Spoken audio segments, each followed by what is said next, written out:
This programme is about two cities 5,000 miles apart, one in Africa and the other in Europe. We're going to take a second look at the cities of Oxford and Harare. Harare is the capital of Zimbabwe in southern Africa. We'll be asking questions about both and coming up with some surprising answers. Later in the programme, we'll be comparing the homes we live in, what we do in our spare time, and how we travel around.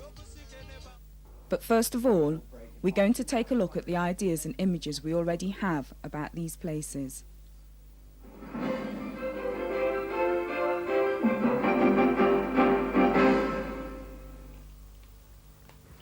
Our ideas of other countries and how their people live are often shaped by TV and newspaper stories. But are the images these stories show us correct? Let's take a second look.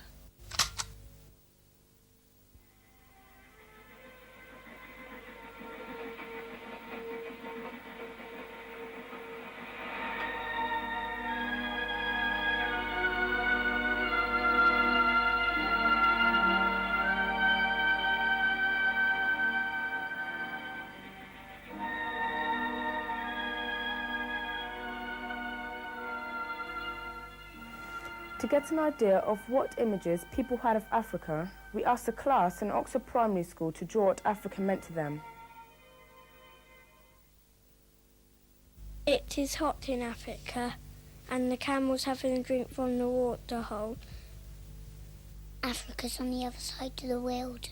They're upside down and we're up the right way. There was a poisonous snake in the jungle and man, and he had a house and it was made of straw and wood. These people in Africa have a very hot country. They don't wear woolly clothes and they don't wear shoes. I don't know what Africa looks like, but I know the football colours. People are dying because they ain't got no food and they need the rain to help them. Nobody cares about Africa because it doesn't come on the news anymore.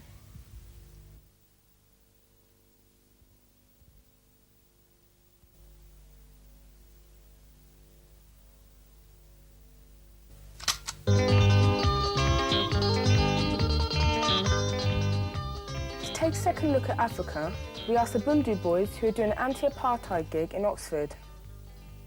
They're born and brought up in Harare. We caught them in their dressing room just before the gig and asked them about their hometown.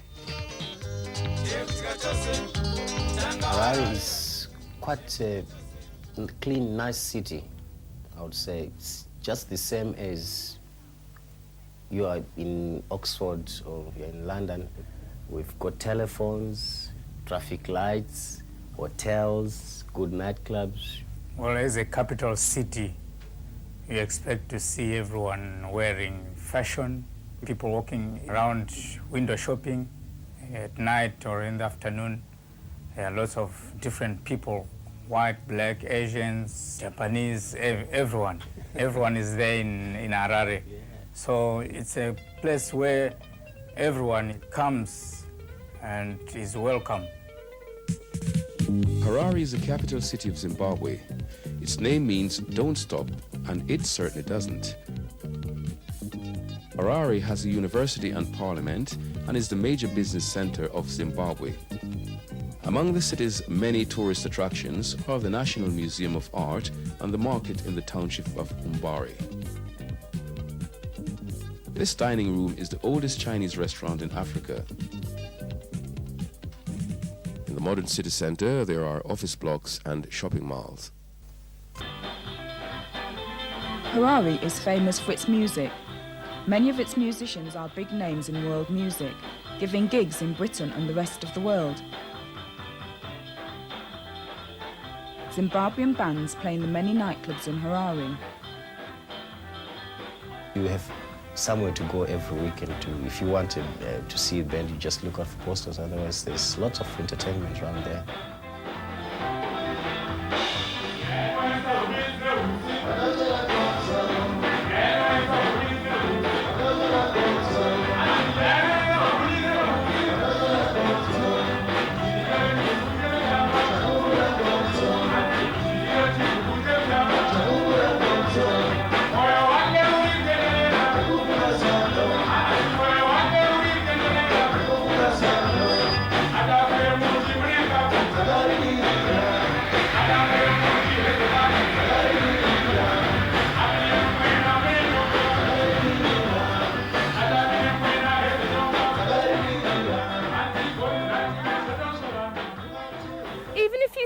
one town by itself, depending on who you talk to, you can come up with a very different picture of the place.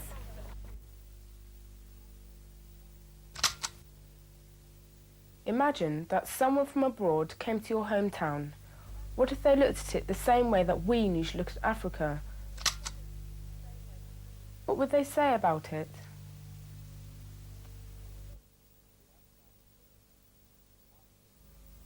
To the outside observer, Oxford seems like a pretty run-down city.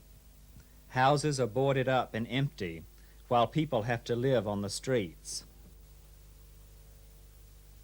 It's not surprising that many of the inhabitants take to the bottle.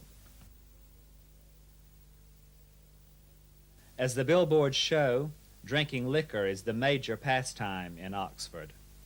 The friendly greeting of the locals does nothing to change this impression. Here we see that one part of Oxford's population is always having a wild time while everyone else has to work for a living. The buildings in Oxford are so old they constantly have to be covered in scaffolding so they can be repaired. A closer look at these buildings reveals primitive beliefs and customs.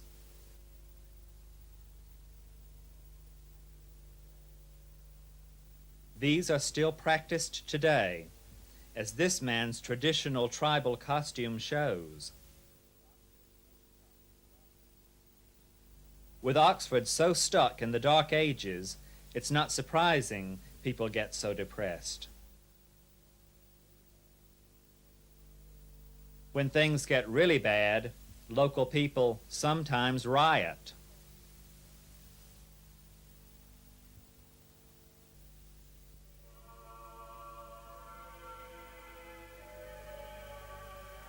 In fact, tourists to Oxford usually like what they see, but they always see the same old things. So tourists only see beautiful buildings and ugly statues. This is a typical outsider's view. As we'll find out, there's a lot more to Oxford than this. You can make some big mistakes if you don't take a second look. For one thing, to really understand a place you need to know about its past. Let's take a second look at Harare.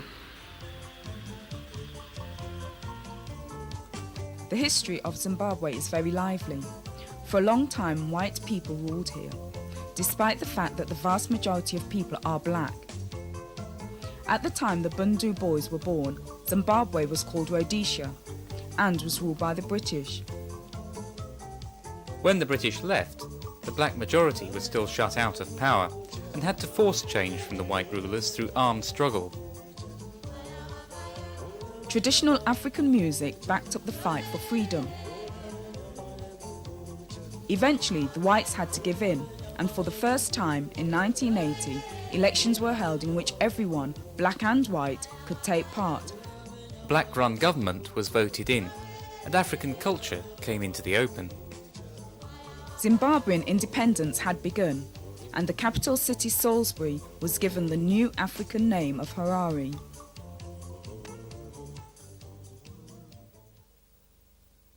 Now let's take a second look at two districts of Oxford and Harare.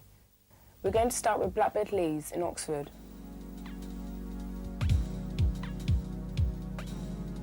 Blackbird Leys is 5 miles east of Oxford city centre. About 10,000 people live here. It was built to house the workers at the Cowley car factory and their families. People have made cars at this factory for over 70 years.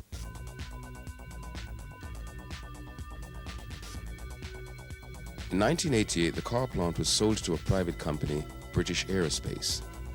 This company then started to close down most of the plant. Thousands of people have lost their jobs, and the people still working there aren't sure how much longer they'll be safe from the dole queue. Local people were angry that nobody consulted them about the closure. Today, residents on Blackbird Leys have been trying to get on with their lives.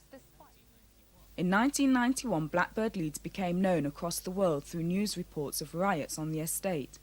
Residents of Blackbird Leeds complained about media coverage, which they think was one-sided and untruthful.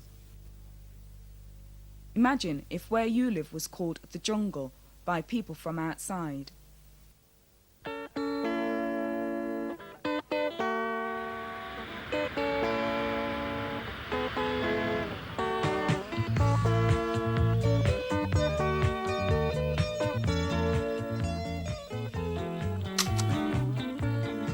In Harare, most people also live a few miles away from the town center in what are called townships. One of these townships is called Highfield. Highfield is about the same size as Blackbird Leys. The township is 10 miles from the city center and, like Blackbird Leys, was built as housing for people who work at the factories nearby. Highfield has a lively social scene, and events often take place in the football stadium. The Bundu boys were born and bred in Highfield.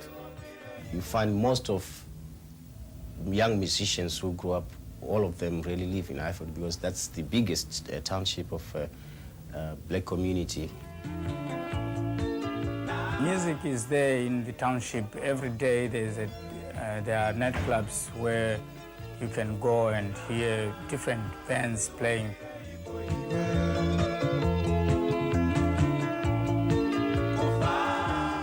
But people in Highfield, like in Blackbird Leeds, also face economic problems.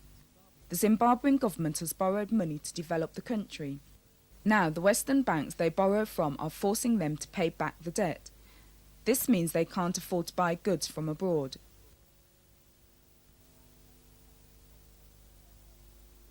We are shaking Rice what problems there were for the music scene in Highfield. I, as a Bundu boy, had grown in a Highfield, went to school in Highfield.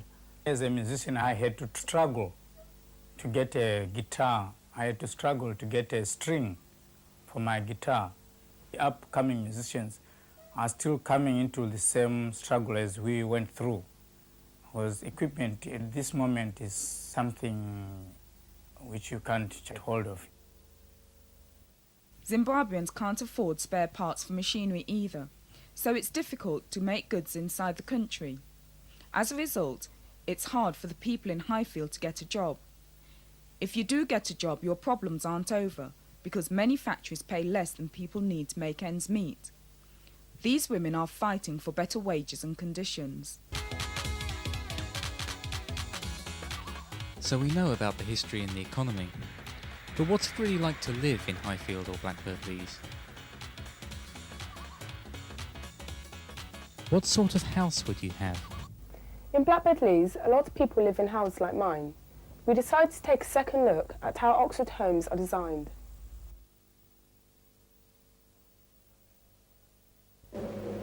The snow, which began falling around 6 a.m, seems to have caught the local authorities unawares. By the morning rush... In Britain, people talk about the weather all the time, yet when cold weather strikes, they are never really ready for it. During this cold spell in Britain, we found that none of these Oxford homes were properly insulated.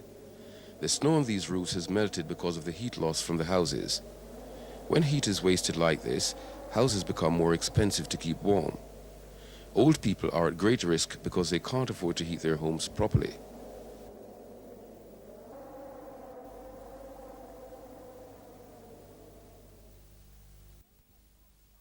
One thing's for sure, those homes were not designed by the people who live in them, and nor were these.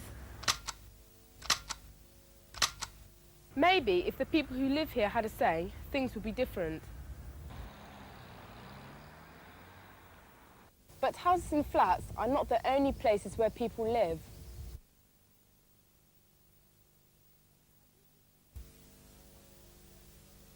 A group of video students from Africa were surprised to find that some people in Oxford live in boats. One of the interesting things we've come to find here in Britain is the fact that some people live permanently in houseboats. And this is a very interesting as well as unique because it doesn't obtain in our part of the world. Right, Julie, I just would like to know, how did you decide that you would like to, live on the boat and on the canal? I think the main reason is that in Oxford there's a very, very acute shortage of housing. Housing is very expensive, the cost of living is very expensive. There's a huge student population in Oxford, so consequently if you're a local person on a low wage or a medium wage, housing is out of your reach. Since being on the boat, our lifestyles have radically changed. The community is actually very strong, and that's something which is actually missing, I think, in sort of towns and cities now. There isn't that sort of, that pulling together. I realize that living in a boat like this, you will have to have some other amenities like water and toilet, facilities and all that sort of thing. How are you managing such things? Water now isn't a problem. Before we had a mooring, we used to move around. We used to come into Oxford about once every 3 weeks. We have a big tank on the front of the boat where our water is. It holds 150 gallons. And so we had to make that last for 3 weeks. And also we have a tank in the boat which holds all the sewage. So we would come down to Oxford, fill it with water and get our toilet emptied as well. Do you swim? Yes. Good. And you think it's an attribute? It's a very essential ingredient on living on the boat, yeah? So Julie has solved her housing problem in an unusual way. To people who don't know about them, houseboats may seem cramped or even dangerous. Yet, houseboat owners tell you of many advantages.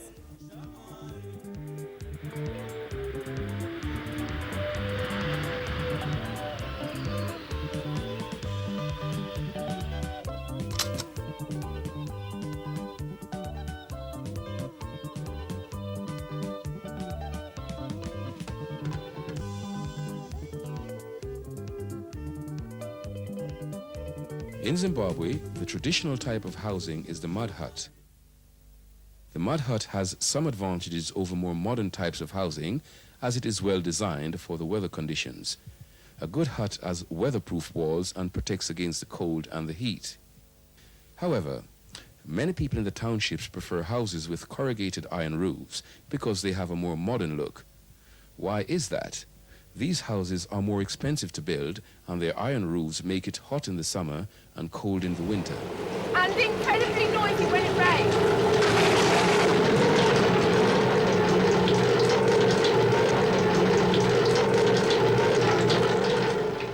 So the home you live in depends on what you can afford and what you think is best. But it also depends on what the government or the local council provide. How often do the planners listen to the people that live there?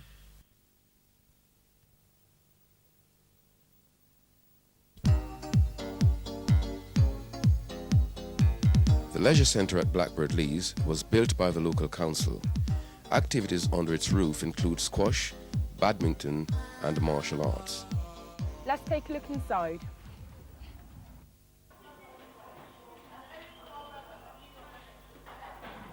I asked some of my friends what they thought about the place. What I like about this centre is that I can meet my friends here. I like to come here and play football. It's a good place to meet with your friends because there ain't nowhere else you can in Blackbird, really. I thought there should be a swimming pool here. I thought there would be, actually. There isn't a lot for the younger people that come here. There should be more things for about 6 to 8 year olds here. There's a Talent Ox thing over there, so if you think there should be more things over here, you just write a letter and you just put it in a box over there. And after about a week or 2 weeks, they'll put up there the name of the person who wrote into Talent Ox, and they'll write what they're going to do. They'll write the reply of your letter that you sent in. The next big planning decision in Blackbird Leys is the building of a new football stadium for Oxford United. Some local people object to it because of the noise and the extra traffic it will bring. It seems that a majority of people in the estate are in favour of it because it will create jobs, and football is popular in this area. There's also the possibility that it will be a proper venue for rock concerts and other live music, something which doesn't exist at all in Oxford at the moment. The plan is to build it on some waste ground on the edge of the estate. Right near where we live. I asked my friends whether they liked the idea. Everything's all right, but it's just football. Petition come round to sign whether people wanted it or not. That's only when I first found out about it. I never heard nothing about a football stadium. Like, they said that they gave out leaflets, but nothing went through my door. You have to travel to London and Birmingham to hear live music, so it'd be good to have a place to hear live bands in Oxford.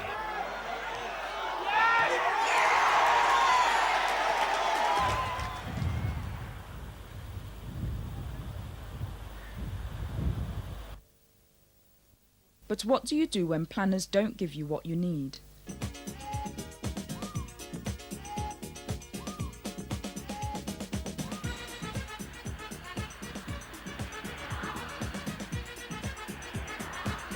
A crucial question for any community on the edge of a city is how to get into the city centre. Blackbird Leeds is well served by buses that run until midnight and taxis if you stop out late. And for the time being, we still make cars in Oxford. But imagine if hardly anybody owned a car where you live. Transport is a very big problem in our country, in Zimbabwe, because we can't make cars of our own. We don't have the right equipment to make our own cars. With very few people owning cars, the buses become even more important. However, spare parts for buses are in such short supply that accidents often happen. The axle of this bus was held together with wire. In Highfield, the bus service from the city centre stops in the early evening, stranding people who have gone out for an evening in town. So local people came up with their own solution to the problem.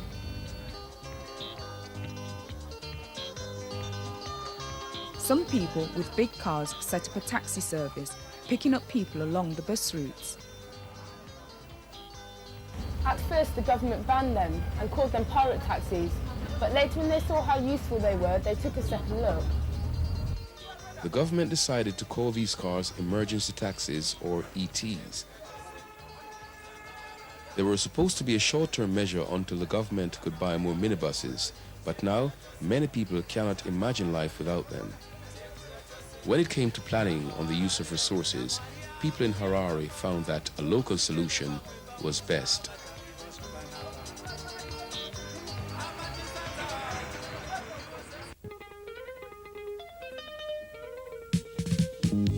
So, we've taken a second look at these two different cities.